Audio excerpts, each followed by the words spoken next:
진행 신호를 받고 출발을 했습니다. 근데 신호 위반 없었고요. 과속 없이 주행하셨는데요. 그런데 건너편 횡단보도에서 자전거가 이제 무단횡단을 한 거죠. 고객분은 그걸 못 보시고 자전거와 충돌을 하게 됐는데 자전거 운전자가 사망하시게 된 그런 사고입니다. 아이고. 본 광고는 심의 기준을 준수하였으며 유효기간은 신별로부터 1년입니다. 약관을 보면 보험금이 보인다. 보험사의 홍짜 시장입니다. 반갑습니다. 반갑습니다. 저희가 운전자 보험 같은 경우는 법률이 바뀌거나 사회적 이슈가 생겨서 운전자 보험에 새로운 특약이 생기거나 혹은 변경이 생겼을 때 그때그때 새롭게 가입하는 게 좋다라고 여러 번 말씀을 드렸었죠. 그렇죠. 그럼에도 불구하고 네. 기존의 운전자 보험을 해지하고 다시 가입하는 거에 대해서 부담을 느끼시는 분들이 생각보다 많습니다. 네, 맞아요. 그래서 오늘은 왜 이 운전자 보험을 자주 점검하고 상황에 따라서 자주 바꿔주는 게 좋은지 실제 제 고객분의 사례를 통해서 다시 한번 안내해 드릴까 합니다. 본 영상에 앞서 구독과 좋아요 부탁드리고요. 그럼 보험 우선 바로 출발하시죠. 먼저 운전자 보험이 왜 필요한지 알고 계셔야 되는데요. 이분은 신장이 한번 설명해 주세요. 아, 갑자기 제가요? 네, 해주세요. 알겠습니다. 뭐 시키면 제가 해야죠.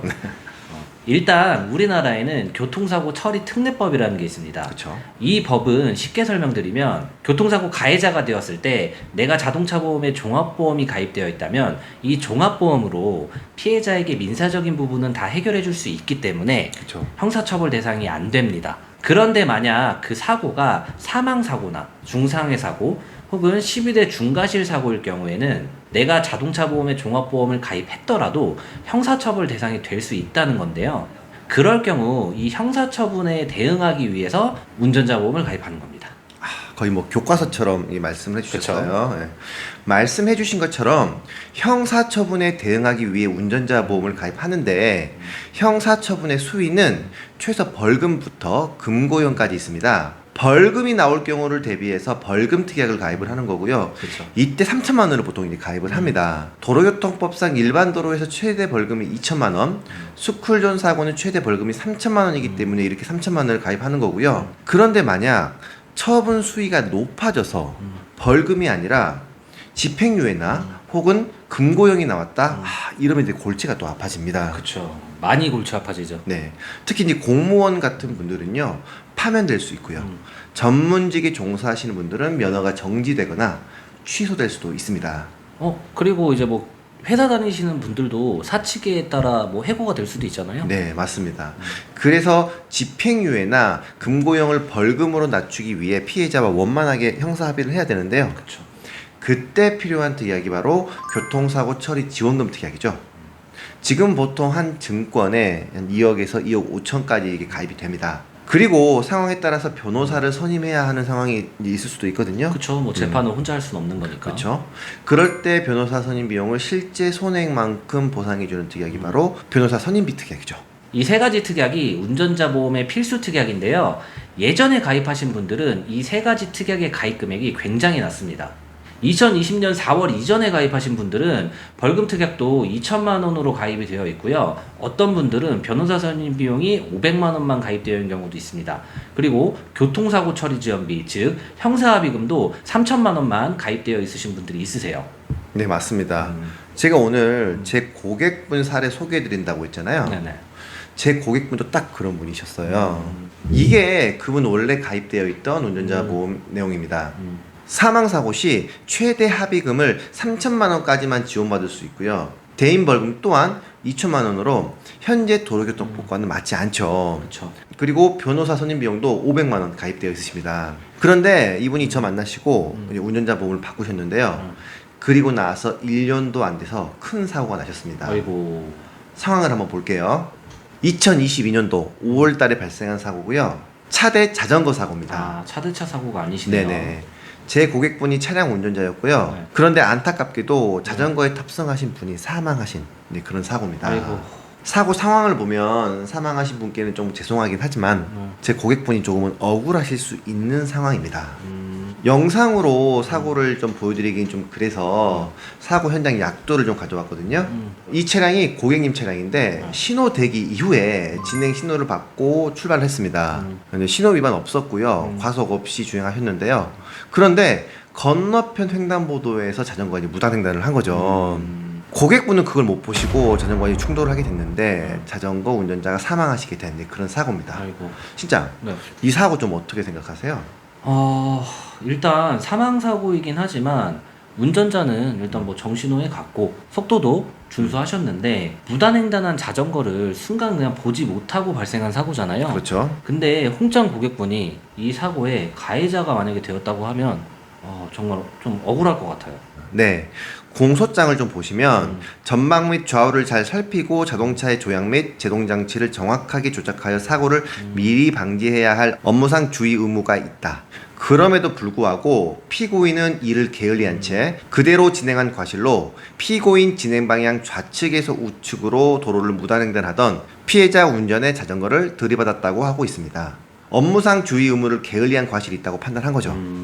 그럼 이렇게 보니까 민사적으로는 피해자가 맞는 것 같긴 한데 사망사고라 안타깝게도 형사사고의 가해자가 되셨을 것 같아요. 네.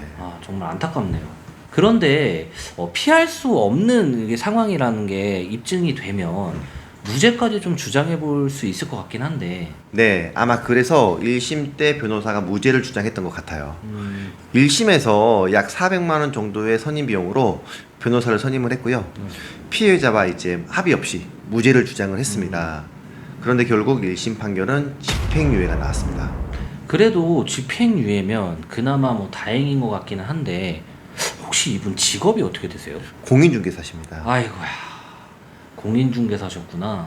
공인중개사 자격증이 국가 자격증이고 전문직이니까 면허가 취소될 수도 있었을 것 같은데. 그러니까요. 그래서 이분은 이제 항소를 하고 다른 변호사를 선임해서 2심에 들어가게 됩니다. 다시 이제 변호사를 선임하려고 하니 이제 비용이 확 올라가게 돼요. 변호사 선임 비용이 2,200만 원입니다. 와, 뭐 1심 때보다 변호사 선임비가 거의 5배 가까이 올랐네요? 네, 이게 새롭게 네. 변호사를 선임을 하다 보니 사건 파악을 다시 해야 되고요. 그리고 처음에 이제 1심에서 판결되었던 집행유예를 뒤집어야 되기 때문에 좀 비용이 많이 올라가더라고요. 그래서 이번에는요, 일부의 잘못을 인정을 하고 이제 피해자 측과 합의를 합니다. 합의하셔야죠. 네, 왜냐면은 1심에서 받은 집행유예를 항소심에서 벌금으로 낮춰야 하거든요. 그런데 유가족에서 요구한 합의금이 무려 1억 2천만 원입니다. 이 금액에 합의를 하고요. 그리고 최종적으로 올해 5월 달에 벌금 700만 원형으로 이 사건은 마무리가 됩니다. 일단 뭐 벌금으로 끝나서 다행이기는 한데 이 사고 때문에 지금 발생한 비용이 얼마예요? 지금 변호사 선임 비용만 한 2,600만 원 정도. 그쵸. 그리고 형사합의금 1억 2천. 거기에 이제 마지막 벌금형 700만 원까지 하면은 와, 기존 운전자 보험 가입하고 계셨으면은 이거 답이 안 나왔을 것 같은데요? 그러니까요. 네. 이제 제가 바꿔드린 운전자 보험 한번 볼게요. 벌금이 3천만 원, 그리고 변호사 선임 비용 3천만 원, 교통사고 처리 지원금 1억 2천만 원 넣어서 가입해드렸고요. 2021년도에 가입시켜드린 거라서 이 당시에는 지금보다는 가입 금액이 조금 낮았습니다. 그래도 최대한 넣어드린 거고요. 요즘 운전자 보험은 1만 원이면은 사실 가입 가능한데 그쵸. 지금 이렇게 보니까 고객분이 좀 골프를 치시나 보네요. 네네. 지금 보니까 뭐 골프 특약도 좀 들어가 있고 넣어달라고 하시더라고요. 그리고 한때 잠시 판매되었던 자동차 부상 치료비 14급 기준 무려 100만 원. 네. 이 특약이 지금 들어가 있어서 보험료가 2만 원이 조금 넘는 것 같아요. 네, 맞습니다. 결국 이렇게 운전자 보험을 바꾸셔서 이 사고로 발생한 모든 비용을 이 2만 원대 운전자 보험으로 전부 해결하셨습니다. 그때 이분도 굳이 운전자 보험 안 바꾸시겠다고 하셨는데 만약 제가 그때 알겠습니다 하고 안 바꿔드렸으면 이분 어쩔 뻔했어요. 최근에 마지막까지 벌금 청구해드리고 나서 제가 이제 전화를 드려가지고 몸고생 마음고생 너무 심하셨습니다, 수고 많으셨습니다 라고 말씀을 드렸더니 저한테 정말 고마워하시더라고요. 근데 정말 좀 고마워하실 수 있었던 게 이분 기존 운전자 보험이었으면 뭐 집행유예 받고 공인중개사 일을 못하게 되셨거나 아니면 합의를 보셨더라도 기존 운전자 보험에서 형사합의금으로 3천만 원, 변호사 선임 비용 500만 원 보상되니까 나머지 지금 한 1억 가까이? 그쵸?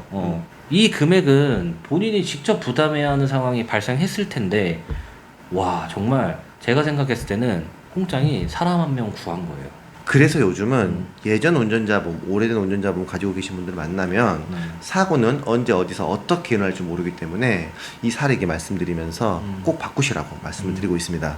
이렇게 오늘 홍장 사례를 통해 보니까 예전 운전자 보험이나 새로운 지금 운전자 보험이나 어차피 나가는 보험료는 비슷하거든요. 그쵸? 그럼 보험료가 비슷하다면 당연히 가입 금액이 크고 보상이 더 좋은 운전자 보험으로 바꾸는 게 맞는 것 같은데요. 앞으로 저도 고객분들 만나면 이런 것들 잘 말씀드려서 지원 잘 받을 수 있게 안내해드려야 할 것 같습니다. 그렇다고 무작정 예전 운전자 보험을 해지하고 다시 가입하시면 안 되고요. 예전 운전자 보험에도 정말 좋은 특약들이 있거든요. 예를 들어서 변호사 선임 비용을 정액형으로 지급하는 방어비용 특약이나 아, 정말 좋은 특약이죠. 네.